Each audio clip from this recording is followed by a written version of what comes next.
Welcome, everybody. Good to see you all. Welcome to those joining virtually. Happy to have you here as well. Another Sunday where we get to rest within our original nature. That's really the design of these services, is to open up an avenue of access to a place that we are truly at home. So the spiritual search is really one of looking for a self that we are. It's so paradoxical. And we're going to explore this morning. We're going to be using some familiar teachings, I'm sure, for many of us, in showing how the great teachers and masters of wisdom have had to use ways of expression that would meet us where we think we are in order to take us back to a place, like we're saying, that we've never left. Again, it's paradoxical. There is that famous quote from A Course in Miracles that this is a journey without distance to a place that you've never left. So you are the self already, this divine self, and we are under this hypnotic spell or amnesia, excuse me, of forgetting that we are this original nature. There's nothing that is foreign to ourself that is real. And yet we insist that we are somehow a foreigner to ourselves. And we're going to see how, through the lens of Mahayana Buddhism, through the teachings of Sri Ramana Maharshi, through the Gospel of John, and through A Course in Miracles, how all of these disparate traditions, even though they seem to be separated from each other by culture and time, are all weaving a very similar narrative of pointing us back away from our wandering and our homelessness to coming back to a state of fully resting within our abundant nature and our true being. Okay? So I look forward to doing this with you this morning. But first, let's have a message from Roberta. She's going to make an announcement. And there you go. Good morning. You probably noticed our bed for the bed race out there. It's called Imagine Peace. Imagine all the people living life in peace. Imagine a home for all, and together we can make a difference. Just take a moment to think about what it might be like to be a father or mother that doesn't know where your family's going to sleep that night, or if they're going to be safe. That happens because the family has no home to live in. So we can actually help some of these families get a peace of mind by helping them and supporting Family Promise Bed Race. With the funds they have, we're leasing some property, some apartments next to Family Center. We've contracted with Project Lift to make tiny homes and putting these homes on some of the church properties.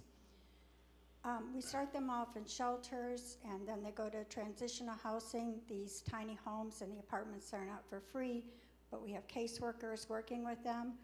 They've really been doing a good job at Family Promise. These are families struggling right here in our own community. And we can help them get safety, stability, and security, and a place to call home. So if you'd like to come and join us next week at the bed race, it's going to be fun, and we're making a difference at the same time. And also, if you'd like to make a donation to our Unity Bed, our families, and especially the children, would really appreciate it. Thank you so very much. So Roberta, when is it? What day and time? It's next Saturday, and there's some information about where it's at and how to get there. It's actually on Flagler Street, and you enter off of Ocean, but the information's on the back, and it's next Saturday, the 14th. And where can they donate for the bed race? They can donate, give me a check or money today, and I can put it in and give it to Family Promise at our committee meeting on Thursday. Okay, thank you. Thank you.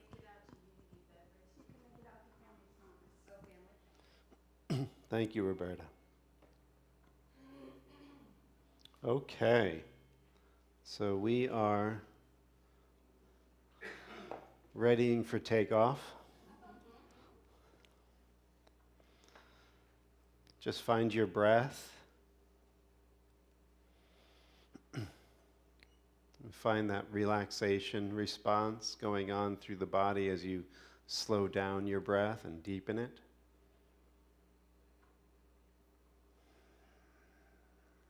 And as you close your eyes and slow down your breath, you're switching channels within your brain to a more open and receptive channel, or alpha wave function.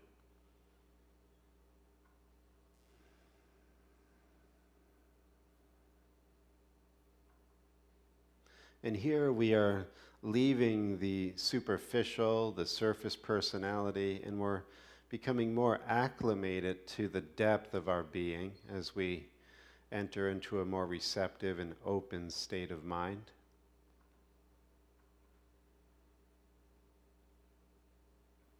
And as the waves of the mind become more and more still, we're able to not only see into our depth, but because of the stillness of the surface of the mind, the radiance of our spirit from above can reflect itself, and our mind becomes like a clear mirror to pick up the rays of our spirit and translate them into images and thoughts and feelings and experiences that will open us into a direct communion with above and help us clear out whatever's blocking us below. And so we let the light in, and we allow this light to penetrate the darkness, and we allow this darkness to surface within our awareness so that we can see it dissolve and become brighter as a result of removing these blocks to the awareness of love's presence. And as we're told in A Course in Miracles, when we undergo this journey within to open up these hidden doorways of the heart and to manifest the light from above within our own awareness, we are not alone in this process. All the great teachers and the masters are with us, helping us with their ideas and their presence. And so we invite all the workers of light, all the master teachers, all the Buddhas and Bodhisattvas and the Christ mind into our midst this morning, that we may know ourselves as we are known. And so it is.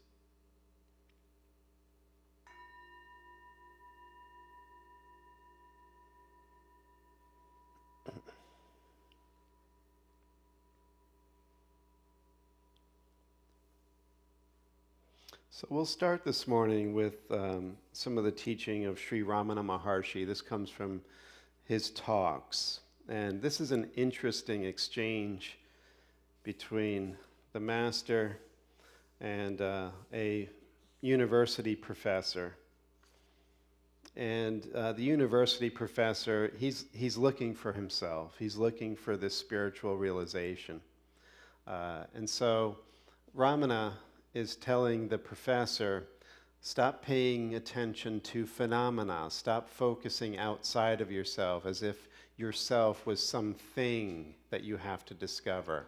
It's not phenomena. It's not an image of your own making. It's not an object. It's the awareness itself. And so the professor then says, I want to eliminate the non-self so that the self may be realized. How shall I do that? What are the characteristics of the non-self? And Ramana says, there is one who says that the non-self must be eliminated. Who is he? So this is the method of Sri Ramana. He's always pointing us back to the one who's asking, who's searching, who thinks he or she doesn't know. So this is our real foundation in our conversation this morning. You already are who you're looking for. And as a result of throwing your attention outside of yourself into phenomena, we appear as if we're not who we are. We are some other self looking for itself. It's quite a, again, paradoxical situation that we're in. We're suffering from amnesia. So then, the professor gives this example of, well, you know what, I'm still having to undergo this journey. It's very much like, when they're in India, I'm like going on a train from Calcutta to Madras. So I need to know while I'm on the train which stop is going to, bring me to Madras. So I need to know what not to do, when not to get off the train. And listen to Ramana's response. It is all right for the journey on the train. You know how far away you are from Madras. Can you tell me how far away you are from the self in order to seek it? So start to really get these subtle cues from the teacher. What he's saying is, you assume as if you're not the self that you are, right? Truly, eternally. And now you're in this spell of seeking for it. And if you think that you're going to find it someplace other than the immediacy of your own awareness, you're deluding yourself. And so you're not far away from yourself. You're actually at home in yourself, dreaming that you're not there. So all you really have to do is wake up. This is a journey without distance to a place you've never left. You see, we're so under the spell, again, of thinking in terms of space and time that when we undergo this journey, we think it's a journey of space and time. It's a journey of clearly seeing and looking. And then we'll know that the one who's doing the looking and the seeing is the destination of this journey. We just weren't paying attention to this one, right? This one has been lost in phenomena, wandering away like the prodigal. So then he says that the university professor responds to Ramana's question. The question, remember, is, can you tell me how far away you are from the self? And the professor says, I don't know. And Ramana says, are you ever divorced from the self? Is it possible to be divorced? Are not all these alien to you and the self the most intimate? Where should you go to gain the self? The professor says, I am now away from the self. I must retrace my steps in order to gain it. Ramana, how far away? Who says that he is apart? Can there be two selves? This is all going to start to make sense if it isn't already. Can there be two selves? A self that's lost, and that self that's lost needs to discover another self? Is that possible? Can one self be divorced from another self? So then the professor says, it is said that individuals are modifications of the self, just as ornaments are of gold. And he's referring to the sacred scriptures of India, like the Upanishads, that say that the self is gold and everything else is made out of this gold, right? Bracelets and wristwatches and earrings. So this gold is the one substance, and the manifold objects and phenomena are made out of the one substance. That's what he's saying. It is said that individuals are modifications of the self, just as ornaments are of gold. Ramana says this, when a man speaks in terms of ornaments, ignoring their substance gold, he is told that they are gold. But here, the man is consciousness and speaks of himself as its modification. Do you remain apart from self, that you speak of yourself as its modification? You're not the modification. You're not the bracelet. You're the gold. You're the gold.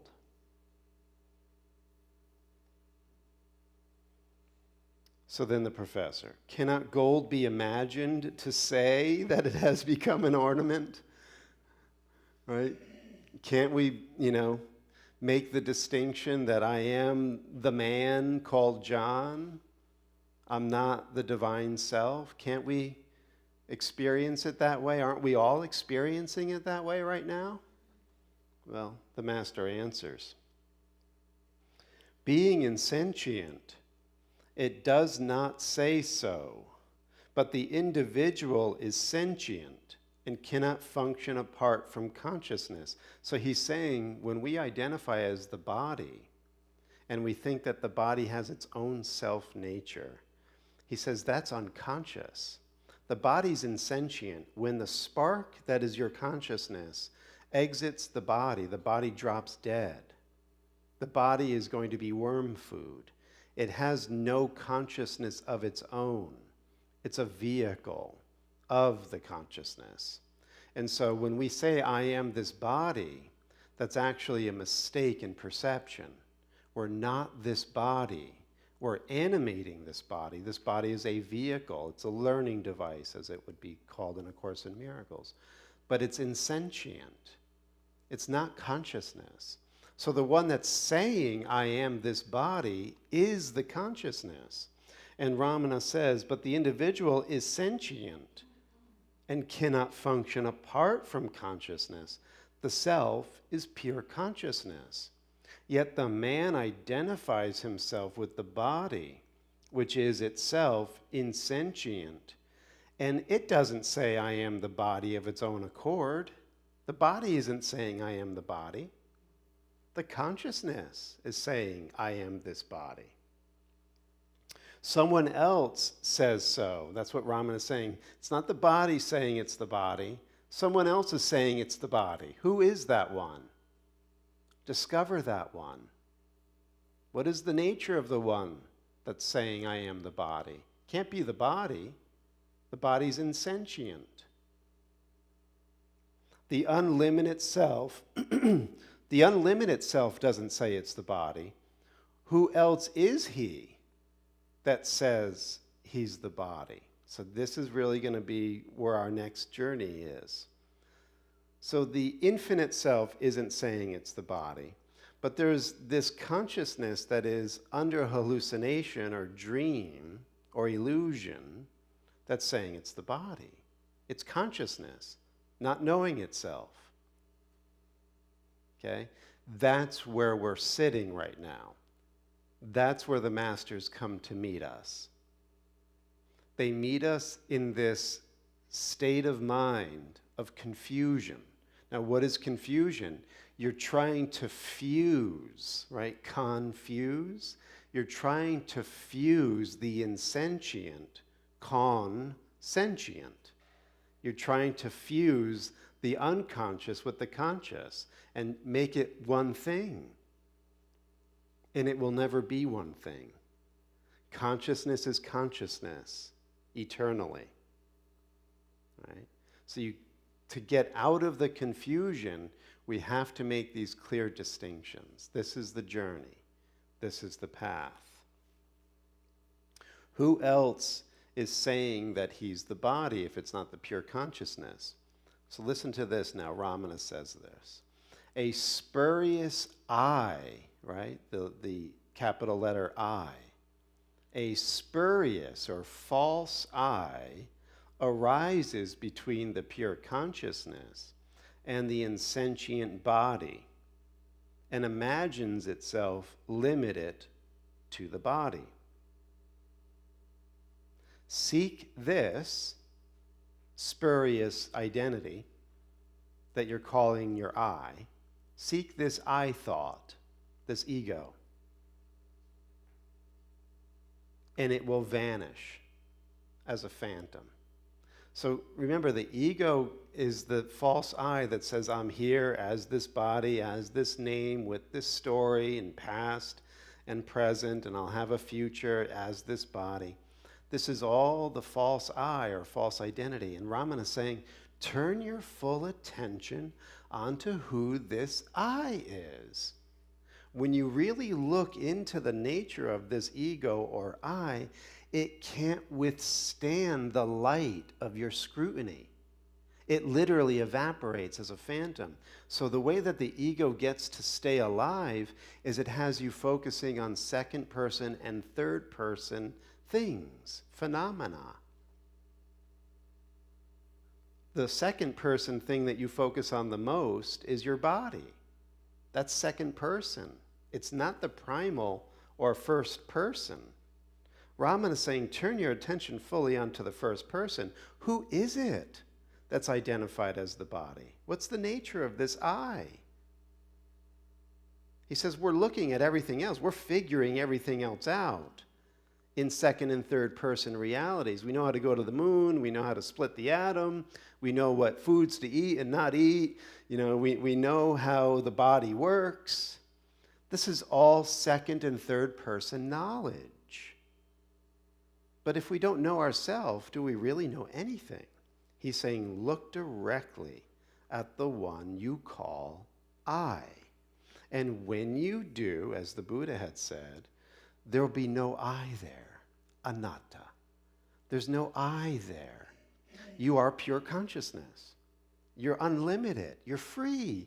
You're the gold. You're the self that is the self in all beings. You're the one. You can't get better than that. You can't get more powerful than that. You can't get more loving or joyous than that. You can't get more free than that. So finishing here. Seek this and it will vanish as a phantom. That phantom is the ego or the mind or the individuality.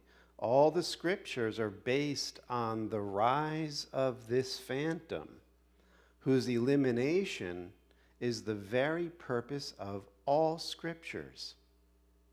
And we're going to see that today, cross-culturally, cross-traditions. All scriptures, in their true import, are designed to rid our awareness from the false I, so we can be as perfect as our Heavenly Father is perfect. That we can be the one mind. The present state is mere illusion. Disillusionment is the goal and nothing more. So, very important way to end it here. The present state where we're confused as the body, the only benefit that we'll ever get from this confusion is disillusionment. And disillusionment is never getting what you want and despairing as a result of that. Even when you get what you want, it's not quite right.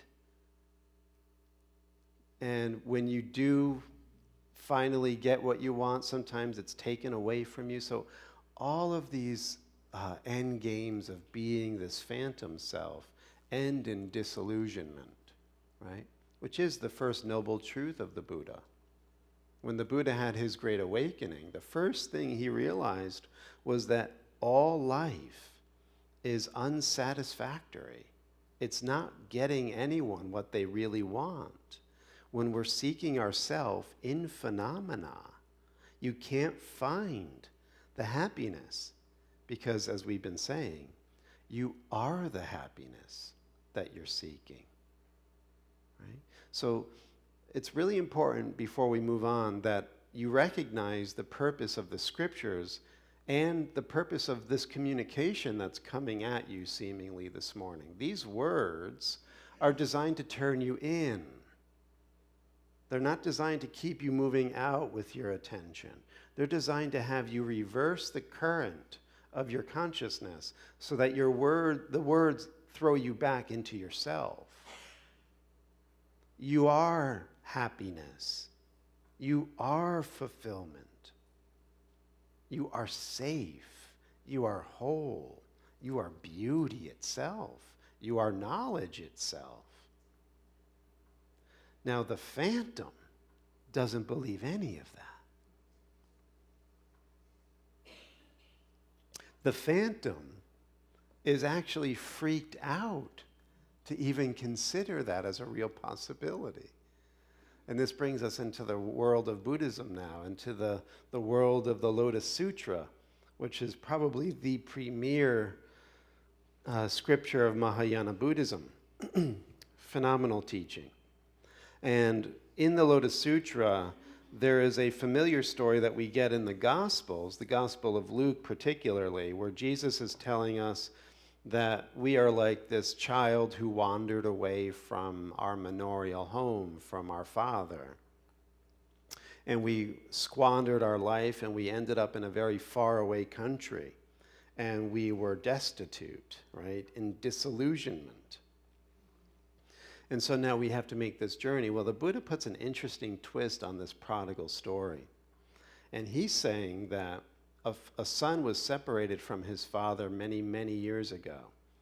And the father had lost all track of him, did all that he could do to find this son. The son is wandering homeless, right? A homeless beggar, basically, an itinerant worker trying to pick up menial jobs just to, eke out a little living to eat. And one day this son is walking by this grand palace, and he can see through the gates this glorious person sitting on a lion throne, as it's described, being fanned by ostrich feathers from his servants, bedecked in jewels and just wealth all around him, servants and all the luxuries that you can imagine. And so the son is looking through the bars at his father. That's his father. And he's so freaked out at the level of power and glory that he thinks that this guy, if he gets hold of him, will enslave him and make his life miserable. Now, there's really great, subtle psychological insights into the way that the Buddha is teaching this, because this is one of the things that we have going on in our psyche as we're making this journey home. Remember, we're happiness itself, we're joy itself, we're unlimited, we're infinite consciousness. We, as the phantom self, are finite. We're in darkness, we're confused. So when we begin to enter into a little bit of contact with our radiant self, the first response is fear or trepidation or anxiety. And this is exactly what they're saying. So remember, in Buddhism, it's a non-dual teaching. So they're using imagery to meet us where we are. We're confused. So the father sitting on the throne is the self. The son is who we think we are, right? So it says, so the disciples of the Buddha say, meanwhile, the poor son hired for wages here and there unexpectedly arrives at his father's house. Standing by the gate, he sees from afar his father seated on a lion couch, his feet on a jeweled footstool, revered and surrounded by Brahmins or priests, kshatriyas or warriors, and citizens, and with strings of pearls worth thousands and myriads adorning his body. Attendants and young slaves with white fly whisks wait upon him right and left. He is covered by a precious canopy from which hang streamers of flowers. Perfume is sprinkled on the earth.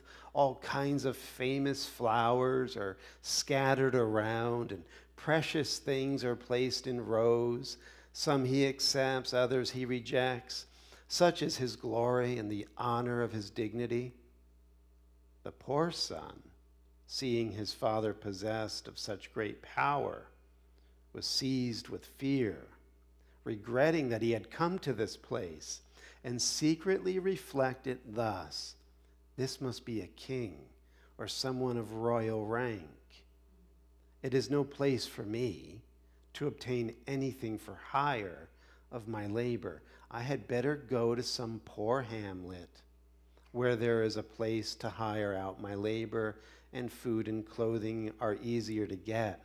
If I tarry here long, I may suffer oppression and forced labor. Now, keep in mind, this is the inner machinations of the self that doesn't know itself. When you're starting to really embark on the authentic reintegration with your higher nature, your phantom self, your ego, is going to do everything in its power to run away. And it's going to run away because it's identified with lack. It's identified with poverty. It's more at home, as we're going to see in the story, it's more at home in the dirt than in the gold. It's a creature of darkness. As soon as light is shined on it, as we were saying, it disappears. So having reflected thus, the son runs away. Now keep in mind, because we can step back and see the whole story, he's the heir of all this. This is all his. He's the one that's going to sit on that throne. But look at his state of mind.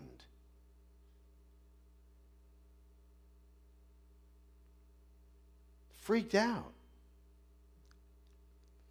Having reflected thus, he hastily runs away. Meanwhile, the rich elder on his lion's seat has recognized his son at first sight, and with great joy in his mind has thus reflected, now I have the one to whom my treasuries of wealth are to be made over. This is my heir. Always have I been thinking of my son, with no means of seeing him, but suddenly he himself has come, and my longing is satisfied. So what does he do? He sends out his messengers. It's interesting they translate the Chinese as messengers here, because in Greek, messengers is angelos, angels. So the father sends his angels to go get the son. But these messengers are dressed in their finery and their splendor. And so as the angels come to the impoverished son, he freaks out because they're so powerful and glorious. So much does he freak out that he swoons and faints. And so the father's like, back off, leave him be. We're not going to reintroduce him to the glory just yet. He's not ready for the glory just yet. He's too used to the earth and the dimness of things. He's too used to the dust and the dirt and the littleness.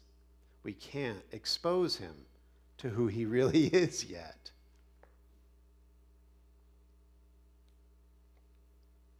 So the father, seeing this, gives the messengers his word. There's no need for this man. Do not fetch him by force. Sprinkle cold water on his face to restore him to consciousness, and do not speak to him any further.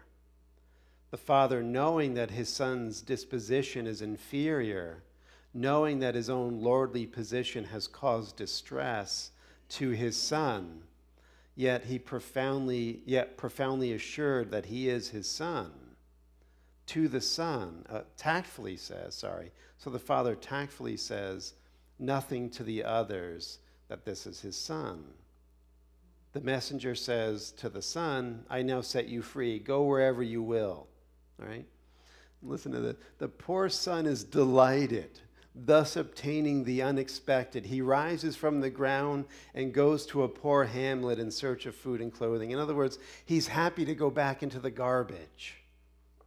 Like, thank God I got rid of that glory, and now I can go find some garbage to pick through. And this is what we do psychologically when we leave communion with the glory. So then the father, and remember the Lotus Sutra, one of its main leitmotifs, like the theme that runs through it, is upaya kashalya, this skillful means, tactfulness. So the masters know where we are, they know how much we can take at a given time, and then they tailor the teaching according to how much we can let in. So this is what the father does in the story. He has his attendants dress in rags and besmear their face with dirt.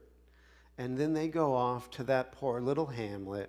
And you could imagine the scene, maybe sitting down at a tavern, kind of, buddying up against him at the bar and talking. And they said, we got some work that we just found, and it's really good pay. And the son's like, huh, really? So like he can talk to the dirty folk, right? To the dim and the little. And yet they're camouflaged. They're really the power camouflaged. Okay, so what do I have to do? Well, you just have to shovel dirt. I could do that. That's literally what he's sent to do. So he finds himself in one of those areas of the Father's palace where he's happy now shoveling dirt. And he does this for 20 years. And over the time that he's there, the Father too tactfully dresses down and goes out, but he's the foreman, right? He's the one who's in control, but he's also just like everybody else in the way that he appears. And he takes a liking to this worker, acknowledges his integrity and his loyalty, and he begins to promote him.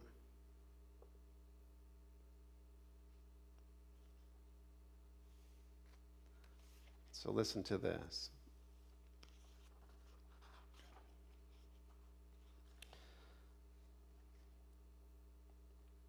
Well, he says, another day he sees at a distance through a window his son's figure, gaunt, lean, and doleful, filthy and unclean from the piles of dirt and dust. Thereupon he takes off his strings of jewels, his soft attire and ornaments, and puts on again a coarse, torn, and dirty garment, smears his body with dust, takes a dustpan in his right hand, and with an appearance of sternness says to the laborers, "Get on with your work, don't be lazy." By such a device he gets near his son, to whom he soon afterwards says, "Aye, my man, you stay and work here. Do not go again elsewhere. I will increase your wages, whatever you need, bowls, utensils, rice, wheat, flour, salt, vinegar, whatever you need. Have no hesitation. And I'll give you one of my worn out servants as your attendant, right? Be at ease in your mind. I am, as it were, your father. Don't be worried again." So this is a new stage in the unfolding of our journey home. We've been on the path. We've been sort of undergoing this hard labor, maybe purifying ourselves, right? Getting rid of dirt. And then there's a breakthrough that we have. We actually start to get communion with our Father. But the communion is dressed down. It comes in maybe intimations, intuitions, maybe even an audible voice sometimes, or things happening in the world where you feel like God is touching you, or God is giggling, or God is whispering. But you're still the beggar. You're still in the dust and little. But you're also getting benefits now. All your needs are being met. You feel like your Father is there and taking care of you. You're finding a place of inspiration now on the path. It's getting easier. You feel like something's really happening here. I'm getting lighter. But keep this in mind in terms of its degree. You're still shoveling dirt. You're still the phantom self. You haven't gone to accept your heirship yet. You haven't come to take your rightful place on the lion throne. So don't rest on your laurels. Don't get comfortable. And don't think you've arrived yet. That's dangerous. You start to feel a little bit of bliss on the path. And the phantom self comes along. We're doing the right thing. And you'll see this a lot in our spiritual traditions across the board. There's a spiritual materialism that begins to set in. There's a narcissism that begins to set in. So don't allow that to happen. Even though you're having these breakthroughs, be ever mindful to keep shoveling that dirt and getting clean. So he then says, I really like you. You have integrity. You're not deceitful. You're not lazy. You don't grumble. From this time forth, you shall be as my own begotten son. Thereupon the elder gives him a new name and calls him a son. Then the poor son, though he rejoices at this happening, still thinks of himself as a humble hireling. For this reason, for 20 years, he continues to be employed for removing dirt. After this period, there is confidence between the father and the son. And the son goes in and out to see his father whenever he wants, and there's total ease. So still, I'm a servant. I'm a hireling. But now I'm getting access to my father, who's still dressed down so that I can accept where he's at and understand what he's saying to me. Right? This is how God works. We'll see it in John's gospel. Jesus is the Logos. He's the Word that is God, right? And he takes on sarkos. He takes on flesh so that he can reveal the Father to those who are in Scotia, those who are in darkness. Our eyes are so dim, we can't look upon his glory. No person can see God and live, right? The phantom self would evaporate. So he's got to step down. And he steps down in a way that's approachable. And then we gain our strength. And then we can go in and out and have communion with our Father. But we're still this phantom self, we think, that's having communion. Finishing up now. So now I possess, so world-honored one, this is the Buddha's disciples telling him this. Then the elder becomes ill, this is for the sake of the story, and knowing that he will shortly die, says to the poor son, I'm missing an important part here. So he still sees himself as the humble hireling, and he's still removing dirt after 20 years. After this period, there is confidence between the Father and the Son, and he goes in and out, though his abode, the Son's abode, is still the original place. So he goes to commune with the Father, but he always comes back to being the phantom self. So think about this in your spiritual walk. You're communing with God. You're going into meditation. You're going into deep silence. You're opening up to presence. And then when you're done with your meditation, you come back to your original place. I'm the phantom self. I'm the body. This is my story. This is my identity. Right? So this is what's going to go on for a little while. But that's not the end of the journey. So finally, the Father announces that he is not long for this earth, and he then tells everyone, having trained his son now in the things of the kingdom, right, the son learns all the instructions, becomes acquainted with all the goods, the gold, the silver, the precious things, knows how to run the shop, basically. Once that's in place, he says, even though he's now in charge of everything, he has no idea of expecting to receive as much as a meal, while his abode is still the original place. And his sense of inferiority, too, is still in place. Still thinks he's inferior. And he's still unable to abandon his sense of inferiority.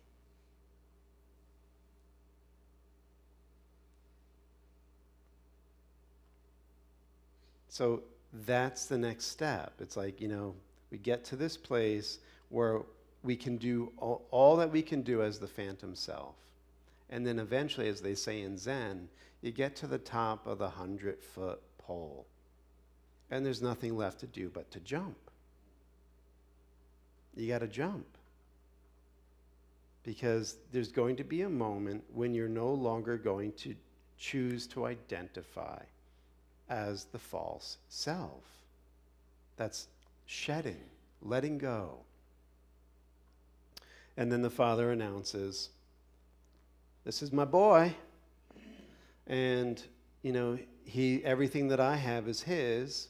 And, the Son finally gets to a place in his mind where he's able to accept that and acknowledge that. Okay?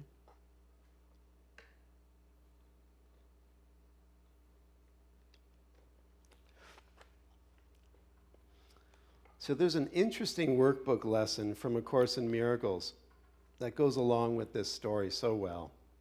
It's lesson 160. Listen to the title of the lesson. It might ring a bell if you're a student of the Course. I am at home. Fear is the stranger here. Okay, now listen to this. Fear is a stranger to the ways of love. Identify with fear, and you will be a stranger to yourself. And thus you are unknown to you. So remember Ramana's instruction. Don't pay attention to second person and third person things. Take this teaching and go directly into your first person experience. Look at your I. Look at yourself. Who's the one that's having these thoughts?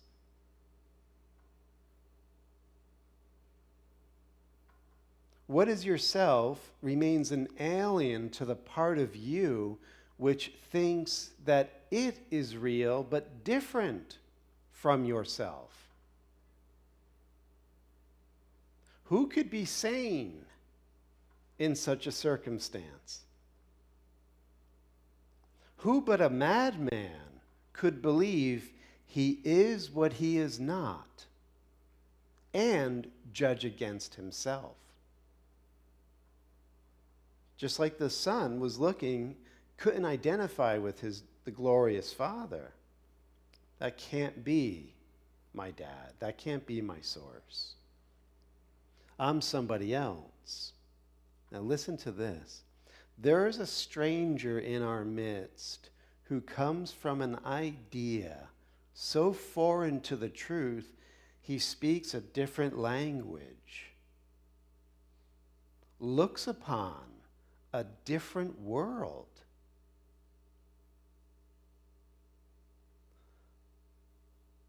Does not know and does not understand what truth is. In fact, regards truth as senseless.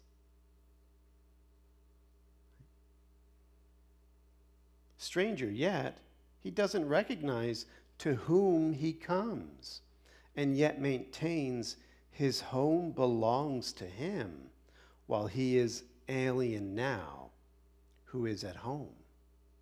So in that riddling kind of way of saying it, the stranger is mistaken for the self. And the self who is really at home is the alien in our mind, right? You're sitting here as the stranger, more likely than not. And there's this thing called the higher self. It's not you, but you'd like to be it because it's everything you want. And this stranger is telling you in another language that you're the stranger.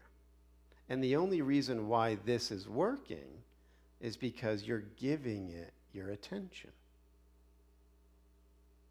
That's why the lesson is pointing you back home. Pay attention to who this I is. Not what it's saying, but who it is. Who's saying this? Who's telling me I'm John? Who's telling me I'm the body? Who's telling me I'm not the higher self. Who is this? Look.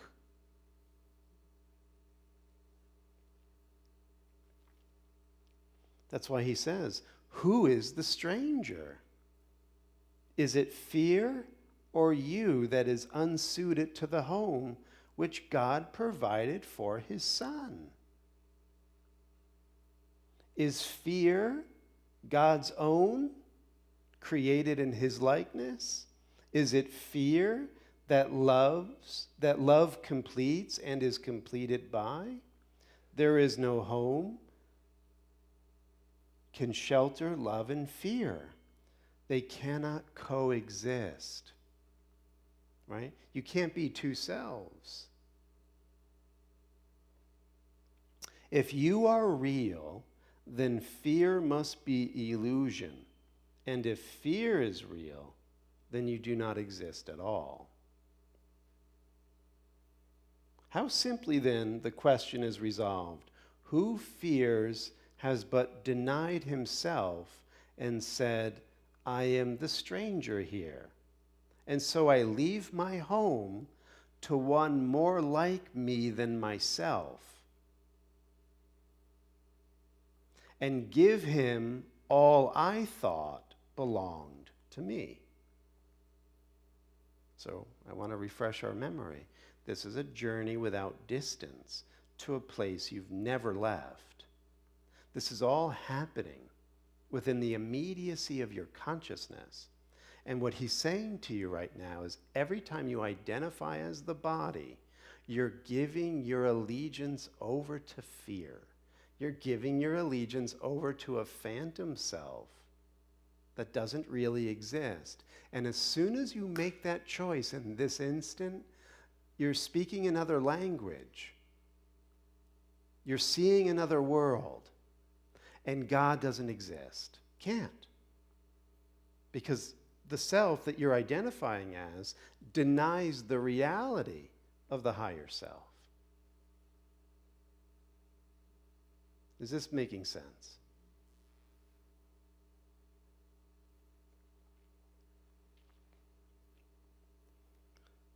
So now is the real self exiled of necessity, not knowing who he is, uncertain of all things but this. This is the only thing that we're certain of. That he is not himself and that his home has been denied to him. We're wandering. We're not at home. We're homeless.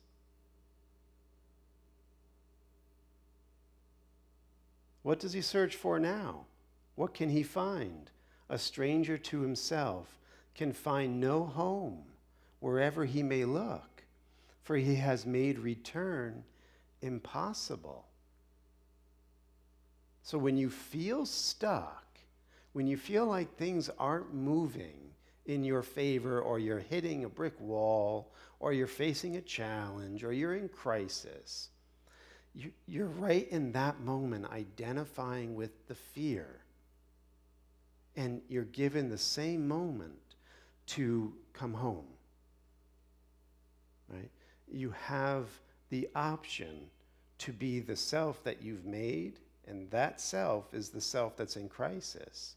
Or you could be the self that God created, and that self is forever free. So that's why, when I work with clients, oftentimes they're coming to me in these crises. And, one client that I met with recently said, I was at my wit's end. I was really kind of toes over the edge of the cliff. Like it was getting really dark and really bad. And, coached him through that, got him to a place where, he surrendered, and there was that moment when the Spirit communed with him and opened him up. And then the blessings flooded in. And he was like, now it's all good. Like, I'm really feeling the joy and the peace. And I'm like, well, it was all good when you had your toes over the cliff. Like, you had to get there. In order to wake up from being the phantom or the stranger, you're going to encounter difficulties and crises, moments when things are really bleak and not working out. And it's in those moments that the treasure can finally be discovered. Just like when the son was destitute, he needed work. He was able to go find it at the Father's house. That's where the sustenance begins to come in. And then let's finish up here. Who is the stranger? Right? His way is lost, right? It makes return impossible. Except a miracle will search him out and show him that he is no stranger now. Listen to this. The miracle will come, for in his home, his self remains. It asked no stranger in and took no alien thought to be itself, and it will call its own onto itself in recognition of what is its own. So we didn't have a chance to get into the gospel story today, but it's very much what we saw in the Lotus Sutra and what we're hearing in the Course. God is calling. And God is also giving these miracles, like God sends his messengers, right, as we saw in the story, reaching us, bringing us home, even if we can't recognize it at the time. Even if we think we're another self, he's calling us home because he knows who we really are. He knows what we really need. And what will come to you today and every moment that you're aware is the miracle that will open you up to hear the call and have you look on another world and recognize that you're the self of God. Okay? I think we're going to have to leave it there for today. Blue bag is going to go around. If you're joining on Facebook or YouTube, you can click the link that's there to donate. We thank you very much for that. If you have any feedback, thoughts, questions, comments, I'd love to hear it.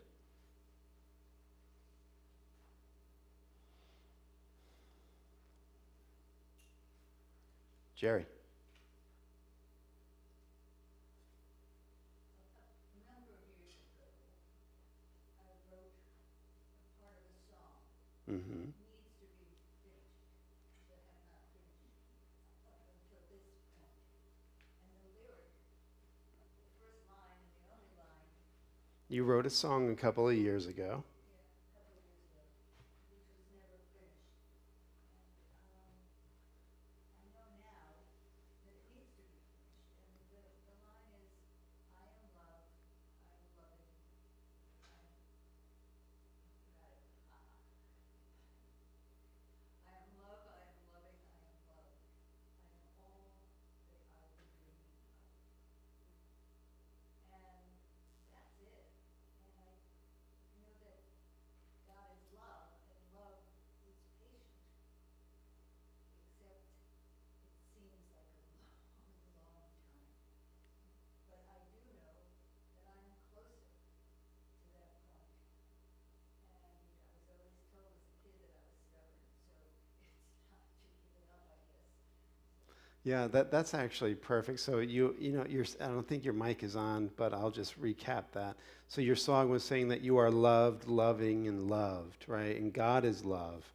And coming back to that realization of who you really are as the love of God seems to have taken forever. And you had acknowledged that, you know, you can be very stubborn. And that is, again, another archetype that we see in the scriptures, that, you know, when we leave the bondage of Egypt, so to speak, when we're really fed up with the life that's so disillusioning and dissatisfying, that we have to go through that desert experience. And one of the things that shows up in that desert experience is that we complain a lot. That, you know, what about me? What about my happiness? What about my stuff? You know, why is it all got to be about God now? Like, there's that recoil that comes in. And it says in the New Testament, or actually it says it in the Old Testament, that they could not enter God's rest because they were stubborn and stiff-necked, right? And the journey, as we find out in the book of Deuteronomy, the journey that, from the Red Sea to the Promised Land takes about 11 days. It's not a very far journey, but it took them 40 years. And the reason was because that original generation that left Egypt had to die off. And the reason why they had to die off was because all of the programming and conditioning and the beliefs that they had as this phantom self, that's what's taking us so long. So the more that we're willing to open and surrender and allow him to clean our clock, so to speak, empty and surrender, we will quicken the pace. Yeah, excellent, thank you. I think we are at time unless anybody has something pressing. Good? Let's bless the offering from a distance. Thank you. We bless the gift and the giver may be used to bring light and truth into the hearts and minds of all. And so it is. Amen. If you will rise, we'll seal the deal.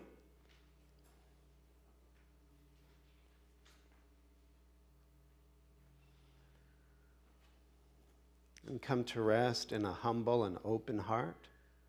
And as it says in the book of Isaiah, that the high and holy one will dwell within the humble and the contrite, those that know that they know nothing. And in this surrendered state of total openness, with an unsealed mind, we can now receive his presence and know that the light of God surrounds us. The love of God enfolds us. The power of God protects us.